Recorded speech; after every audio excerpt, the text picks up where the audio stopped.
Sevgili Nayra Game izleyicileri, hepiniz kanalıma hoş geldiniz. Bugün farklı bir oyun oynayacağız. Leyla. Bu oyunda Leyla'nın zihninin içine gireceğiz ve onun anılarına bir yolculuğa çıkacağız aslında. Hadi başlayalım. Bu oyun, kızımın bana birkaç hafta önce aldığı bir hediye. Deneyimlerini başka insanlarla paylaşabilmen için zihnini onlara açmanı sağlıyor. Hoş geldim kendime. Ardındaki teknolojiye pek hakim değilim. Ama sanırım bir tür yapay zeka bilinçaltıma bağlanarak anılarımı oyunlaştırılmış bir deneyime çeviriyor. Bu arada ben konuşurken etrafı kurcalayabilirsin. Peki. İnsanların daha az yalnız hissetmesini sağlıyor. Yalnızlığımla pek bir derdim yok aslında ama kızıma deneyeceğime söz verdim. Hadi bakalım. Burası hoş ve davetkar görünüyor. Biraz da tekinsiz. Evet, bu benim galiba.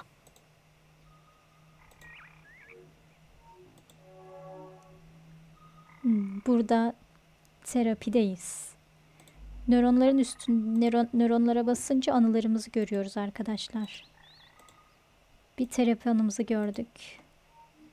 Peki burada kızımız bir şey almak istiyor ama cüzdanımıza bakıyoruz. Galiba maddi sıkıntılar çekiyoruz.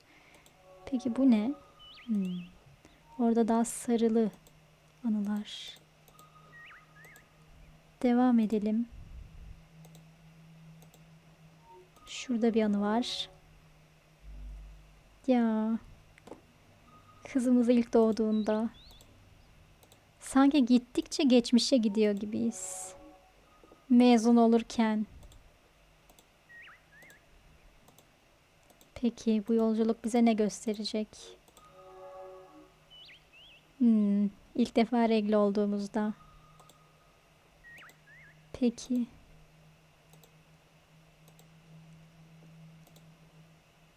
Peki başka neler var? Bize buraya gitmemizi söylüyor. Peki burada ne anısı var ki? Çocukluk anımız. Çocukluğumuz. Burada babamız mı gidiyor? Valizler var. Biz annemize sarılmışız. Şuraya bir ileriye devam edelim. Beyin. Burada bir şey yokmuş. O zaman yolculuğa başlayalım. Hadi bununla başlayalım. Kaçtığım falan yok.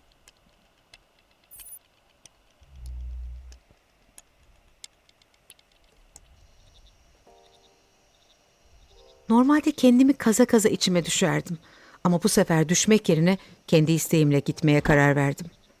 Ama bunu yapmak için bir takım araçlara ihtiyacım var. Her şeyden önce bir şeylere uzaktan bakabilmem lazım. Beni dış dünyadan koruyacak bir kılıf gerekiyor.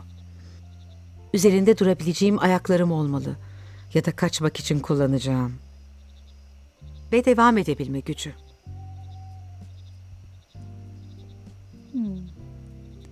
Şimdi bu bu eşyaları bulmamız gerekiyor. Şu olabilir mi? Evet.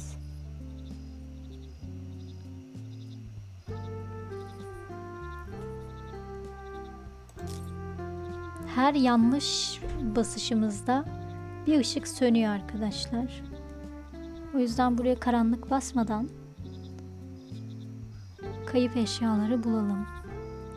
Şurada küçük bir şey görüyorum. Değilmiş. Karanlık çöküyor. Belki de rastgele denemeler yerine dikkatli bakmam gerekiyordur. Evet. Peki bu değil. Şurada bir şey var. Şu ikisini bulduk. Şu ikisi kaldı. Peki nerede?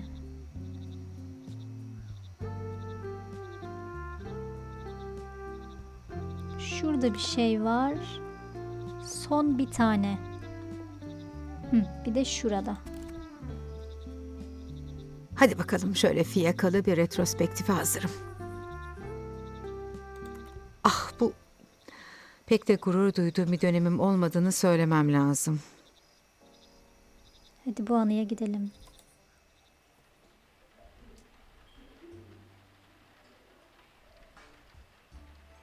Bir şeyler eksikti. Ama bende mi bir şeyler eksikti yoksa hayatımda mı emin değildim. Ben de bir çareye kulak verdim. Yine bilmiyorum bana mı ait yoksa hayata mı? Bir çare. Zaten bu başlı başına zor bir ayrım. Bir şeyler benim içimde mi, dışımda mı? İç dış oluyor bazen. Sonra bir bakıyorsun, içeride bir şey kalmamış. Bomboşsun. Al sana odaklanacak bir şey. Boşluk. Boşluk. Boşlukla ilgili Yokluk. bir şey, yokluk.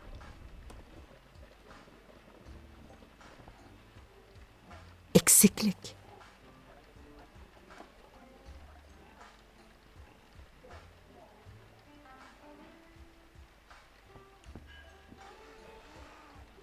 Bakıyorsun tüm o boşluklara. Onlar da sana bakıyorlar.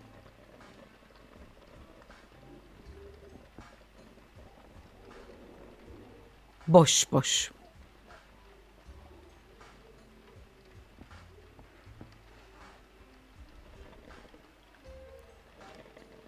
Boşluk, boşluk. Peki boşluklarla ilgili bir şey yapmamız gerekiyor arkadaşlar. Mesela şu boşluk bize bir anlam ifade ediyor ve bu boşluğu buraya sürüklememi istedi. Sonra o boşluklar anlam ifade etmeye başlıyor. Yokluklar varlıklara dönüşüyorlar.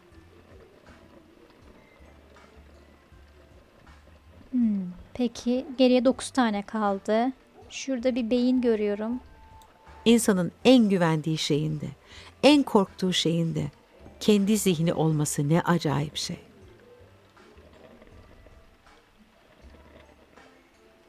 Evet, her şey zihnimizde çünkü. Acılarımız, anılarımız. Şurada bir bebek var sanki. Biri tarafından ihtiyaç duyulmak, sahip olduğunu fark etmediği bir güç veriyor insana. Sonra o ihtiyaç ortadan kalkınca kendi değerini o ihtiyaçlar üzerinden tanımladığını fark ediyorsun. Ve başkalarından bağımsız bir kendilik değerini yeniden keşfetmek zor olabiliyor. Aslında burada kızının büyümesinden bahsediyor. Kızı bebekken kendisine ihtiyaç duyuyordu. O da bu ihtiyaçtan besleniyordu ama artık kızı kendisi ayrı bir birey. Bu kopmaya belki hazır değil. Diğer her şey gibi zamanın değerini de kaybedince anlıyor insan. Şimdi her şeyi bırakıp hadi desem bile içimde kalanları yapmak için yeterli vaktim olmayacak. Doğurganlığım bitiyor, bedenim yaşlanıyor, biyolojik limitlerim daralıyor. Zaman çok önemli. Yani zaman geçmeden evvel, o dediği şeyler başımıza gelmeden evvel bizim bir şeyler yapmamız gerekiyor. İstediklerimizi yapmamız gerekiyor. Burada bir çift. Evliliğim pek de iyi gitmiyor.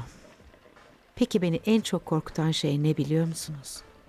Tek çocuk olarak ebeveynlerimin ölümüyle yalnız baş edecek olmam. Çok üzücü. Evet, ölüm diye bir gerçek var. Burada insanlar var. Yetişkin bir kadın olarak hata payı en düşük kümede olduğumu hissediyorum. Sanki herkes kendi doğrularını dillendirmek için benim hata yapmamı bekliyormuş gibi. Ay kedini onunla mı besliyorsun Allah aşkına? Ay sen kızına oyuncak mı alıyorsun? Biz bizimkini kendi oyuncaklarını yapması için teşvik ediyoruz. O cilt tipiyle bu ürünü mü kullanıyorsun yahu? Bir rahat verin. Burada çok haklı. Herkes kendi hayatıyla ilgilense gerçekten. Yani herkesin ayrı bir yolculuğu var. Herkesin ayrı tercihleri var. Birbirimize karışmamayı öğrenmeliyiz. Peki şurada bir baloncuk. Hiçbir zaman havadan sudan sohbetlere bayılmadım. Ama şimdi 40'lı yaşlarıma gelmişken iyice katlanılmaz oldu. Yüzümde donmuş bir gülümsemeyle kafamın içinde çığlıklar attırıyor bana. Anlamlı sohbetleri ve paylaşmaya değer sessizlikleri özlüyorum.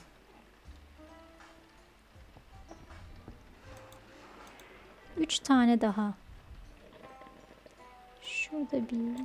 Hayatı ve gerçekliği algılama biçimimizi değiştirecek radikal bilimsel gelişmelerin eşiğinde olduğumuzu hissediyorum. Şu an burada kendime bir söz veriyorum. Kaç yaşında olursam olayım, yeni teknolojilere bizden geçti artık diyen yaşlılardan olmayacağım.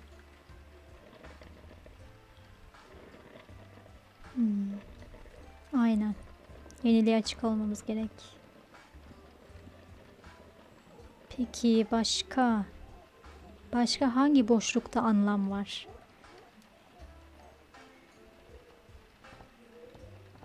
Şurada biz varız. Beni hemen anlamalısın. Çünkü ben kitap değilim. Çünkü ben öldükten sonra kimse beni okuyamaz. Yaşarken anlaşılmaya mecburum diyordu okuduğum kitaplardan birinde. Son derece makul bir talep.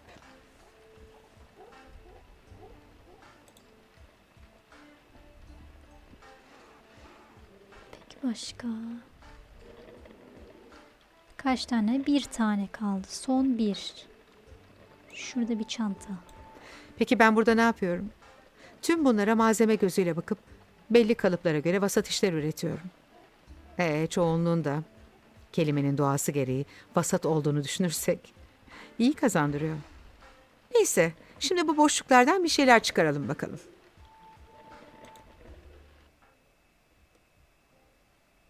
Aslında şu an oralara pek girmek istemiyorum. Hadi biraz çocukluğuma dalalım. Olur mu? Aslında yüzleşmek zorundayız.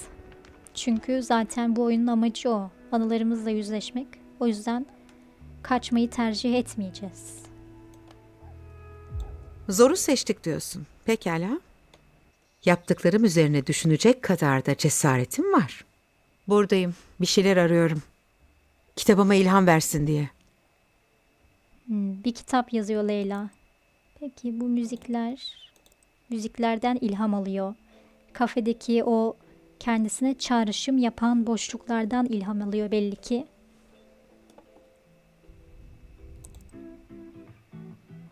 Bu güzelmiş. Aa, kızımız mı? Geri dönüşüm kutusu boş. Projeni buraya sürükle. Kitabımızı buraya sürüklememizi istiyor. Müzik ve kitabımız. Bakalım neler bulmuşuz. İsmimiz Leyla Ada. Bu fikirleri sürüklemem gerekiyor. Bence en başta kendimizle başlamalıyız. Şimdi bunu alsam, Orta yaşlı bir kadının, bir de şunu. orta yaşlı bir kadın ancak mektup çocukken gizlice yarattı. Birleştirdikten Biraz sonra da bunu eklesem. okuyalım. Onu da bununla birleştirsem. Bir kadın cennette olduğu ve hayatı bir kez daha deneyimlemeyi dilediği eski bir anısını hatırlar. Ancak bu anı yalnızca en büyük kabusunu gerçekleştirmek üzere ise hatırlanabilecek bir anıdır. İsmi neymiş kitabın? Öte dünyadan geri. Daha farklı şeyler de yazabiliriz. En başa mesela ilişki koyalım. Ya da bunu. Onlara bu dünyaya bir çocuk getirmek için mükemmel bir zaman olduğunu söylemişti. Ancak hiç kimse genç çifti 55 milyonda bir ihtimal olan beşiz doğurmak konusunda uyarmamıştı. Bu komik, bir komedi kitabı olacak. Peki ne olabiliriz? Diyalog alsak. Sağlıklı bir iletişim kuramayan iki sevgili yaşlı bir çift olarak çocuk sahibi olmanın aralarındaki tutkuyu yeniden canlandıracağına inanır. Yok. Bu bence çok klişe ya. Biz bence kesinlikle diskalkülü bozukluğu olan bir kadın ve insanları alalım.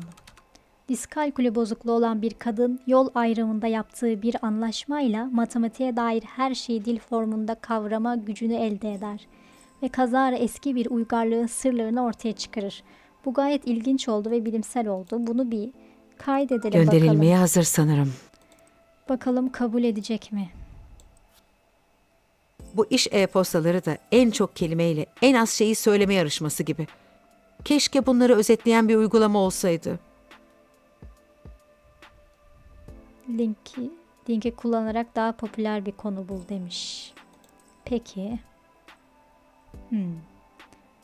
Yani popüler konu nasıl olur? İlişkilerle olur bence. Sonra yine biraz daha ilişkiler. Sonra zaman. Zaman çok arttırmadı ya. Bir de kitabı deney. Çantaya bayağı arttırdı. Şurayı neden boyamış? O aralıkta mı istiyor? O aralıkta istiyor olabilir. Şunu alsak. Yok. Büyük ihtimal o aralıkta istiyor arkadaşlar. O yüzden çok da uçmayalım. Değiştirelim. Ve şu. Tamam. Şimdi neleri aldık? İnsanları, zamanı ve patlamayı. Şimdi koyalım. İnsanlar, zaman, patlama. Kıyamet günü romantizmi oldu ya. Birçok reenkarnasyonun ardından iki eski aşık birbirine tekrar kavuşurlar. Ancak çok zamanları kalmamıştır. Çünkü dünya bir kıyametin eşiğindedir. Böyle bir kitabımız oldu. Yani linke göre. Peki. Böyle fantastik olacak. Bunu bir deneyelim. Ne dedi? Güzel. Özete dön ve kıyameti tanımla. Neyi değiştirsem? Kıyamet. Çünkü dünya bir kıyametin eşiğinde. Kıyamet neyle olabilir? İklim, pandemi, savaş, uzaylılar. Ya savaş insanların elinde. Bir şekilde değiştirilebilir. O yüzden savaşı yapmayacağım. Pandemi. Uzaylı var, iklim var. Uzaylı da çok yani şey olabilir. Böyle yani çok fazla dillere pelesenk olmuş denir ya. Çok fazla kullanılmış. Bence bir iklim krizi hem biraz daha gerçekçi bir korku yayar Kitabı diye ona düşünüyorum. göre yargılayacakları bir kapak yapsak mı? Çünkü dünya iklim krizinden dolayı bir kıyametin eşiğindedir. Bu gayet gerçekçi. Şimdi iklim krizinden bahsettik. Şöyle patlama olsun. İnsanları şuraya koyacağım. İnsanlara gelen bir patlama ama zamanları daralıyor. Bunu ters çevirelim. Evet, zamanları çok şöyle daha dar olacak, evet. Şu en büyük olmalı ve aslında patlama bu iki aşığın üzerinde olsa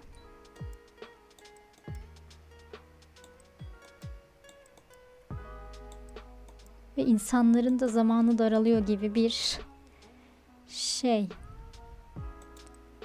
Burada ölümle ilgili daha çok iklim dedik. Turuncu. Bu olmaz. Şöyle iyi gibi. Bunu kaydedelim. Ve yine bakalım beğenecek mi?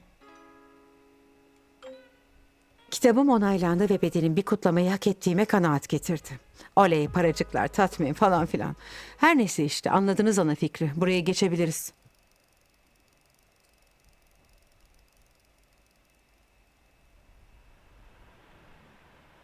Üzerine düşünmekten kaçındığım gerçekliğim buydu işte. Basit şeyler yazıyorum. Çünkü ne zaman derin şeyler yazmaya kalksam bana bir gülme geliyor. Şuna bakın, cümlemdeki tırnak işaretlerini duyabiliyorum. Derin demeye bile çekiniyorum. 20'li yaşlarımda derinlikler ve zirveler uğrak yerlerimde oysa.